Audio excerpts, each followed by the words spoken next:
अब हम next question की बात करते हैं। नेक्स्ट क्वेश्चन हमारा क्वेश्चन नंबर 31। क्वेश्चन नंबर 31 है, explain the role of the following. A, NaCN in the separation of ZnS and PbS। इसमें आपको रोल बताना है NaCN का जो है ZnS एंड PbS के सेपरेशन में। तो आइए इसके ऊपर डिस्कशन करते हैं।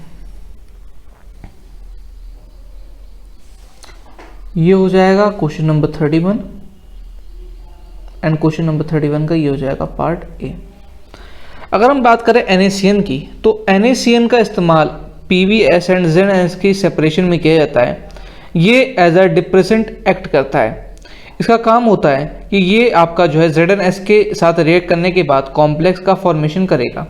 कॉम्प्लेक्स बनाता है वो ZnS के साथ Na2ZnCN4 as a depressant act करता है। वो डिप्रेसेंट की तरह एक्ट करने की वजह से क्या होगा कि यहाँ पर जो है PbS जो है फोर्थ फॉर्म नहीं कर पाएगा एंड इसी वजह से हम आसानी से दोनों ओर को सेपरेट कर पाएंगे। तो ये चीज़ हमें लिखनी होगी। NaCN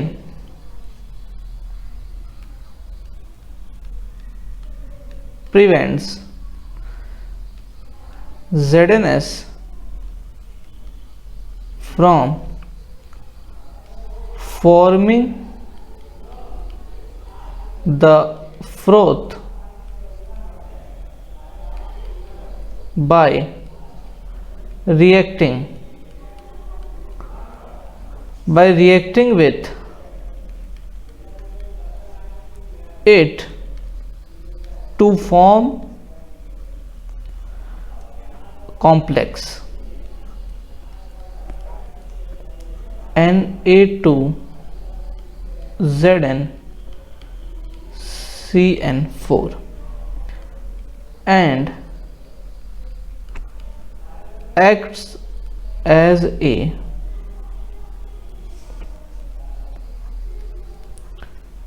depressant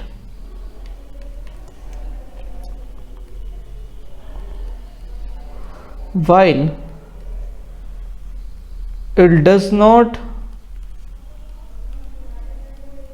prevent PbS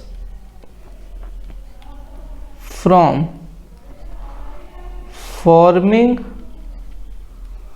a froth and both ores can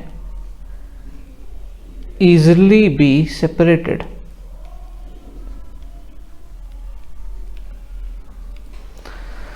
next question की बात करेंगे हम।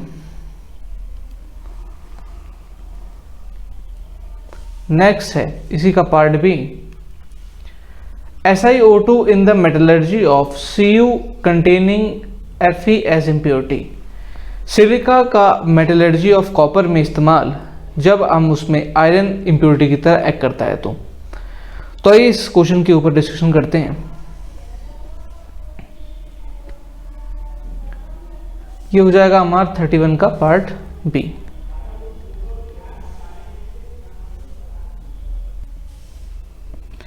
होता क्या है कि जो सिलिका इस केस में होता है, silica as a acidic flux act करता है। सिलिका यहाँ पर जो है एसिडिक फ्लक्स की तरह एक्ट करता है, जो कि आयरन ऑक्साइड यानी कि FeO जो आयरन की इम्प्योरिटी रहती है उसके साथ कंबाइन होकर जो है आयरन सिलिकेट का फॉर्मेशन करता है FeSiO3। तो ये फॉर्मेशन करेगा FeSiO3 यानी कि आयरन सिलिकेट होता है। ये आयरन सिलिकेट का रिमूवल हो जाएगा एंड हमें प्योर कॉपर जो है मिल जाएगा। तो इस चीज को हमें लिखना होगा। The role of silica in the metallurgy of copper, metallurgy of copper is to remove the iron oxide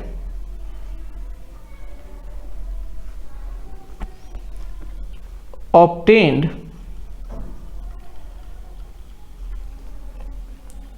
during the process of extraction of pure copper from copper pyrite. SiO2 act as acidic flux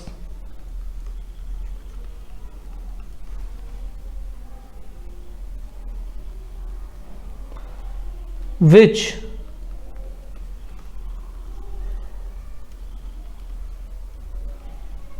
combines with iron oxide to form iron silicate FeSiO3। Next question की हम बात करेंगे अब। Next question है question number 31 का part C, iodine in the refining of titanium. Iodine का इस्तेमाल titanium की रिफाइनिंग में।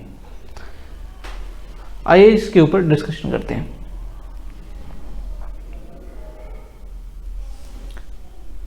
ये हो जाएगा पार्ट सी हमारा। अगर हम आयोडीन की बात करें तो होता क्या है कि टाइटेनियम मेटल जिसके अंदर इम्प्योरिटी होती है उसका हम रिएक्शन करवा देते हैं हीटेड आयोडीन के साथ। तो आयोडीन के साथ जब रिएक्शन करता है टाइटेनियम तो वो एक वॉलेटाइल आयोडाइड का फॉर्मेशन कर देता है TiI4। ये जो TiI4 होता है ये हमारा जो है रिएक्शन करने के बाद आयोडीन के साथ निकल जाता है, इम्प्योरिटी हमारी पीछे रह जाती है। फिर वापस से इसको डिकम्पोज करके हम प्योर टाइटेनियम को ऑब्टेन कर लेते हैं। तो ये इसको लिखेंगे हम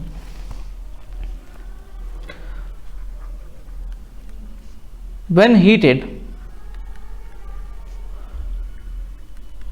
with iodine to about 500 Kelvin, titanium metal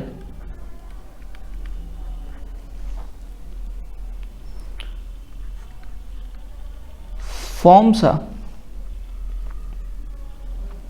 volatile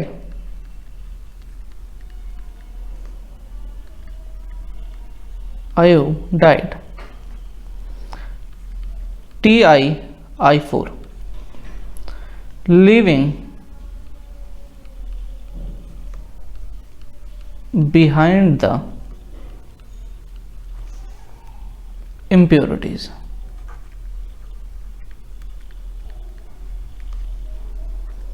Upon further heating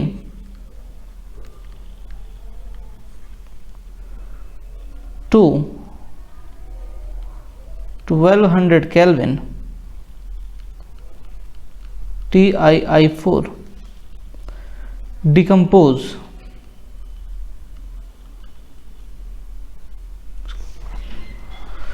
to give pure titanium. तो ये हो जाएगा हमारा क्वेश्चन नंबर सी का पार्ट का आंसर। नेक्स्ट क्वेश्चन की हम बात करेंगे। नेक्स्ट क्वेश्चन है question number 32, give 3 points of difference between physisorption and chemisorption. Physisorption and chemisorption में आपको जो है 3 डिफरेंस बताने हैं। तो आइए इस क्वेश्चन के ऊपर बात करते हैं।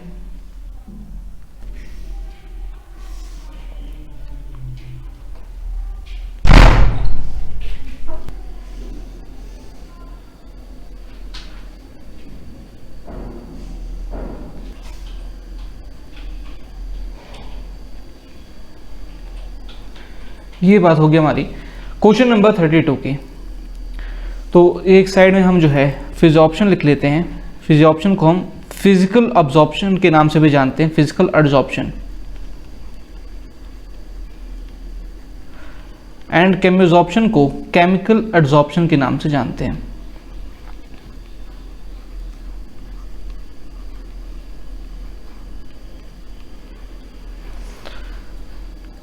फर्स्ट पॉइंट की बात करेंगे तो जो फिजिकल एब्जॉर्प्शन आपका होता है उसके अंदर अब्जॉर्बेट मॉलिक्यूल्स में एंड अब्जॉर्बेंट में वीक वॉन्डर वॉल फोर्सेज जो होती हैं वो प्रेजेंट होती हैं।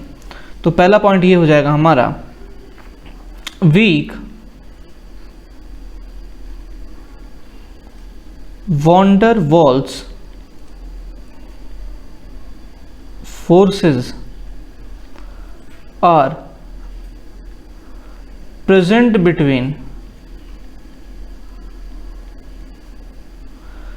the adsorbate molecule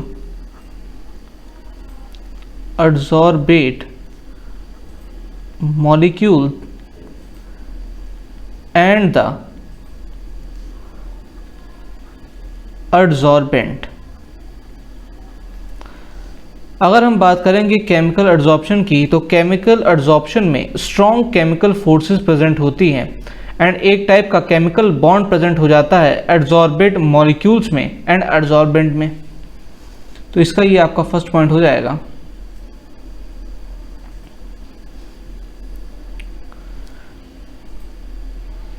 strong chemical forces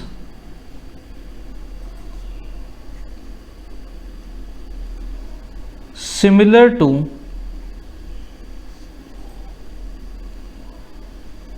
chemical bonds are present between the adsorbate molecule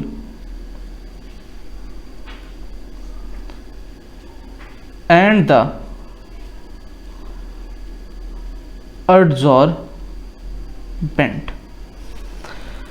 second point की बात करेंगे हम फिजिकल एब्जॉर्प्शन के, तो यहाँ पर जो इंथैल्पी ऑफ एब्जॉर्प्शन होती है ये काफ़ी लो होती है, between 20 to 40 kilo joule per mole.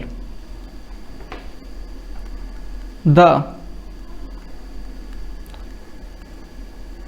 Enthalpy of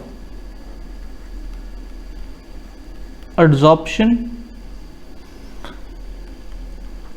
is low 20 to 40 kilo joule per mole. अगर हम बात करेंगे केमिकल एब्जॉर्प्शन की तो केमिकल एब्जॉर्प्शन के केस में जो इंथैल्पी ऑफ एब्जॉर्प्शन होती है वो काफ़ी ज़्यादा होती है, between 80 to 240 kilo joule per mole. The enthalpy of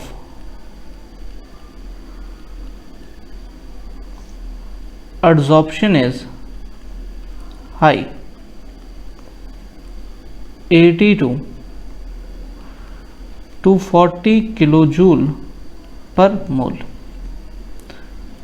next point की बात करेंगे तो ये जो हमारे फिजिकल एब्जॉर्प्शन होते हैं ये रिवर्सिबल नेचर के होते हैं, जबकि जो केमिकल एब्जॉर्प्शन होता है वो इरिवर्सिबल नेचर का होता है। तो थर्ड पॉइंट डिफरेंस हो जाएगा, फिजिकल एब्जॉर्प्शन में it is reversible and chemical absorption में हो जाएगा it is irreversible.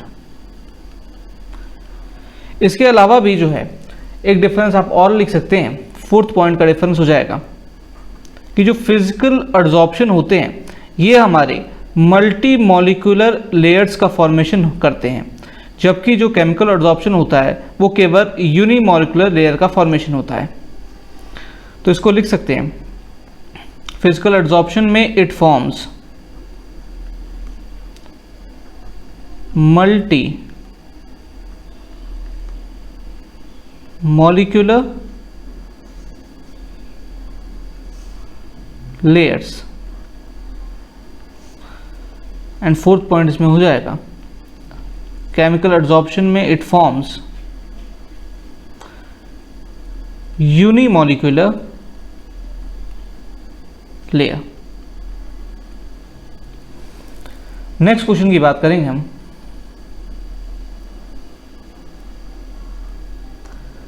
Next question होगा हमारा question number 33। How will the rate of reaction be affected when a surface area of the reactant is reduce. इस question में आपको बताना है कि कैसे जो है रेट ऑफ रिएक्शन हमारा अफेक्ट करेगा जब सरफेस एरिया ऑफ रिएक्शन को हम रिड्यूस कर देंगे। तो आइए इस क्वेश्चन के ऊपर डिस्कस करते हैं। ये हो जाएगा हमारा क्वेश्चन नंबर 33 एंड ये है पार्ट ए। तो अगर हम बात करेंगे सरफेस एरिया की, तो सरफेस एरिया जो होता है वो हमारा इफेक्ट करता है रेट ऑफ रिएक्शन को। कैसे इफेक्ट करता है? अगर साइज ऑफ पार्टिकल आपका छोटा है तो सरफेस एरिया जो है ज़्यादा लगेगा एंड इस वजह से जो स्पीड है वो इंक्रीज कर जाएगी in case of heterogeneous chemical reaction. तो heterogeneous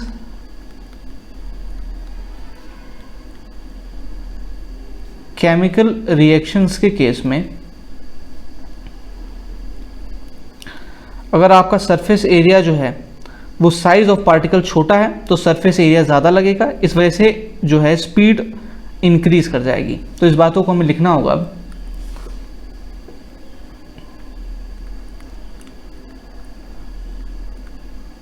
the surface area of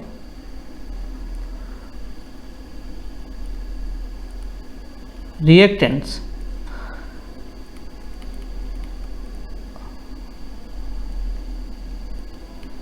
affects the rate of reaction.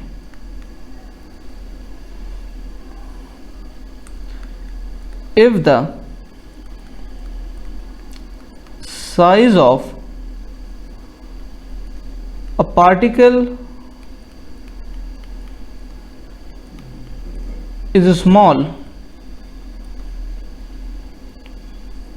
the surface area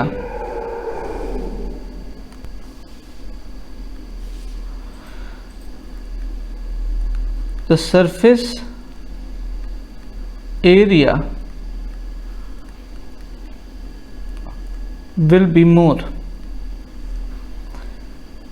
and this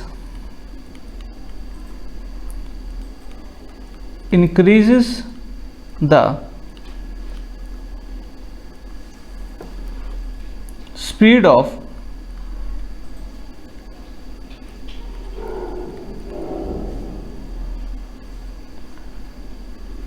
heterogeneous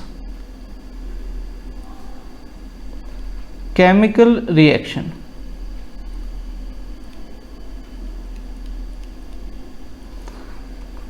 next question की बात करेंगे हम।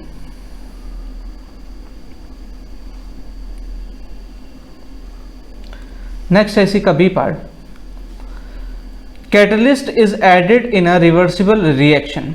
अगर कैटलिस्ट को ऐड कर देंगे हम रिवर्सिबल रिएक्शन में तब क्या इफेक्ट होगा रेट ऑफ रिएक्शन का?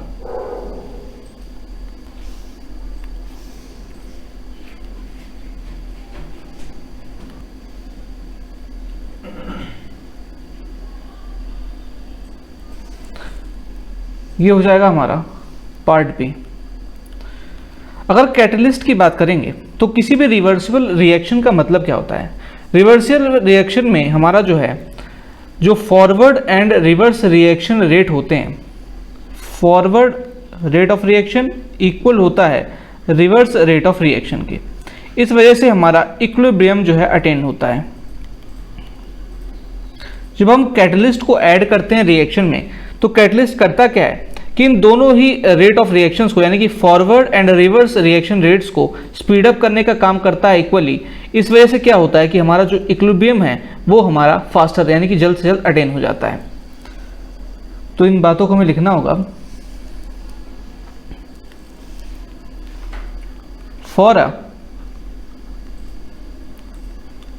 Reversible reaction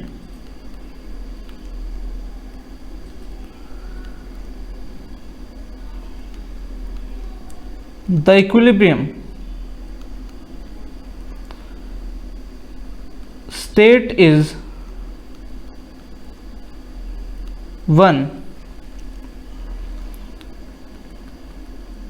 in which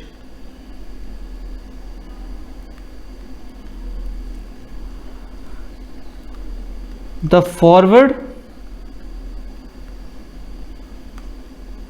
and reverse reaction rates are equal.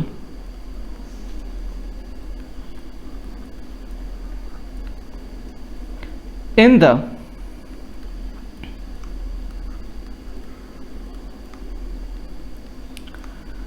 presence of catalyst, both the forward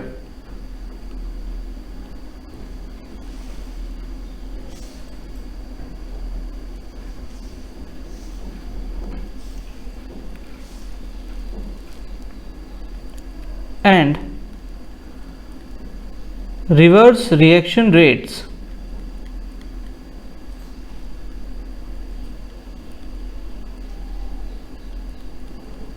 will speed up equally.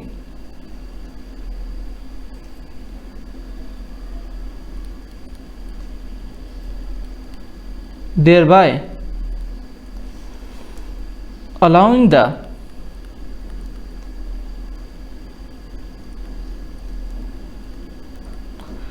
system to reach equilibrium faster. Next question की बात करेंगे हम। Next question है इसी का part C. Temperature of the reaction is increased. अगर temperature of reaction को increase करेंगे तब हमारा जो है रेट ऑफ रिएक्शन पर क्या इफेक्ट पड़ेगा, तो इसके ऊपर बात करते हैं।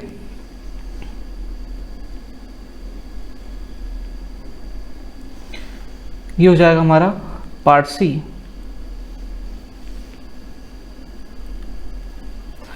अगर हम टेम्परेचर को इंक्रीज करेंगे तो होगा क्या कि हमारा रेट ऑफ रिएक्शन जो है वो इंक्रीज करता है। टेम्परेचर अगर इंक्रीज करेगा तो हमारा जो है रेट ऑफ रिएक्शन जो है वो भी इंक्रीज करेगा। अगर टेम्परेचर इंक्रीज करेगा तो होगा क्या कि जो एवरेज काइनेटिक एनर्जी है रिएक्टेंट के मॉलिक्यूल की वो जो है रेज हो जाएगी। इस वजह से जो ग्रेटर पोर्शन है मॉलिक्यूल्स का जिनको जो है इफेक्टिव कोलिजन के लिए मिनिमम एनर्जी रिक्वायर्ड है वो इंक्रीज कर जाएगा। एंड वो रिएक्टेंट की अगर एनर्जी इंक्रीज कर जाएगी तो वो कोलिजन करके मोर प्रोडक्ट का फॉर्मेशन करेंगे एंड इसी वजह से रेट ऑफ रिएक्शन जो है वो हमारा इंक्रीज कर जाएगा। तो इन बातों को हमें लिखना होगा।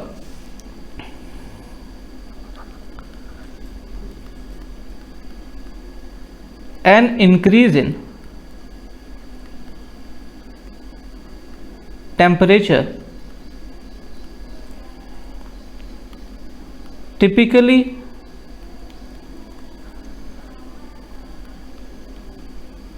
increases the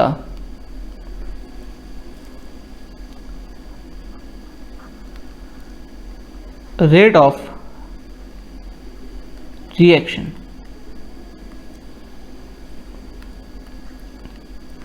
An increase in temperature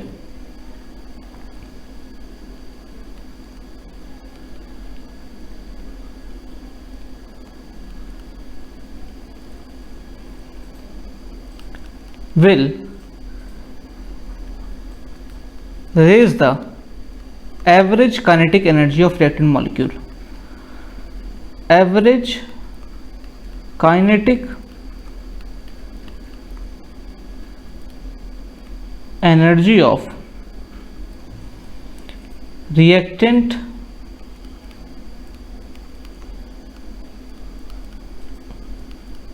molecules. Therefore,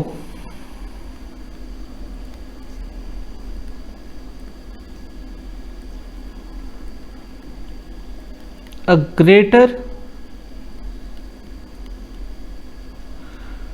portion of molecules will have the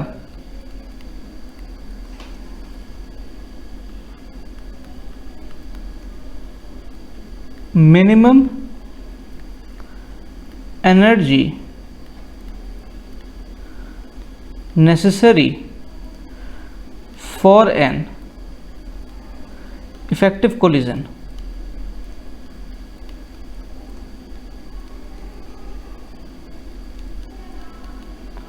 तो ये हो गया आपका पार्ट सी का आंसर। नेक्स्ट क्वेश्चन की बात करेंगे हम।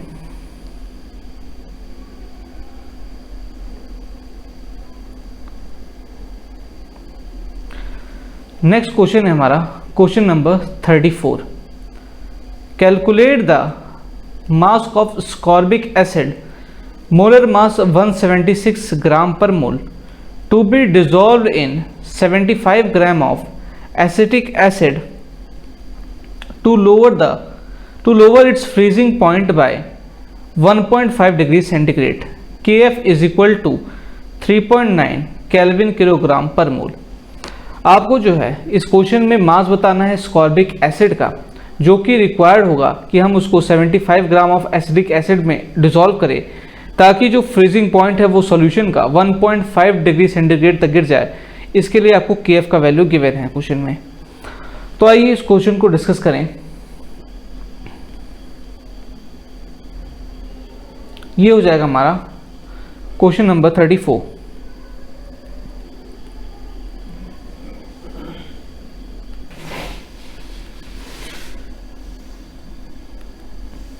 इस क्वेश्चन में हमें जो है mass of acetic acid calculate करना है। तो यहाँ पर आपका जो है डेल्टा TF का वैल्यू हमें क्वेश्चन में दे रखा है। डेल्टा TF है 1.5 जो है केल्विन। अगर हम बात करेंगे मास की, तो यहाँ पर जो मास है हमारा, वेट है, mass of acetic acid W1 हम मान लेते हैं, इसका वैल्यू है 75 ग्राम। ये हमारा है मास ऑफ एसिटिक एसिड। अगर हम बात करेंगे molar mass of ascorbic acid की, तो स्कॉर्बिक एसिड का जो मोलर मास गिवन है M2, उसका वैल्यू गिवन है 176 ग्राम पर मोल। और हम जानते हैं कि अगर हम डेल्टा TB का फॉर्मूला देखेंगे, तो डेल्टा TB का जो वैल्यू होता है या फिर TF का जो वैल्यू होता है वो होता है KF इंटू M। KF का वैल्यू हमें क्वेश्चन में दे रखा है, एंड यहाँ M जो होता है वो मोलैलिटी होती है। फॉर्मूला पे रखेंगे तो डेल्टा TF का जो वैल्यू इस केस में आ जाएगा वो हो जाएगा KF इंटू, ये हो जाएगा 1000। W2 हमारा जो है स्कॉर्बिक एसिड का मास है, अपॉन में M2 हो जाएगा स्कॉर्बिक एसिड का मोलर मास, एंड इसके साथ साथ ये मल्टीप्लाई में W1 हो जाएगा मास ऑफ एसिटिक एसिड। इसको सॉल्व करेंगे W2 के लिए, तो W2 का यहाँ से फॉर्मूला जो बनेगा वो बन जाएगा W2 is equal to delta TF into M2 into W1 upon में यहाँ पर हो जाएगा KF इंटू 1000। वैल्यू पुट कर देंगे हर चीज़ की यहाँ पर, तो W2 इज इक्वल टू हो जाएगा 1.5 इंटू 176 इंटू में 75 अपॉन में यहाँ पर हो जाएगा 3.9 इंटू 1000। इसको सॉल्व करेंगे W2 के लिए, तो W2 का यहाँ से जो वैल्यू आ जाएगा वो आ जाएगा 5.08 ग्राम। यानी कि 5.08 ग्राम स्कॉर्बिक एसिड को हमें डिसॉल्व करना होगा। तो आंसर हम लिख सकते हैं, hence 5.08 gram of ascorbic acid is needed to be dissolved। ये हो गया हमारा इस क्वेश्चन का सॉल्यूशन।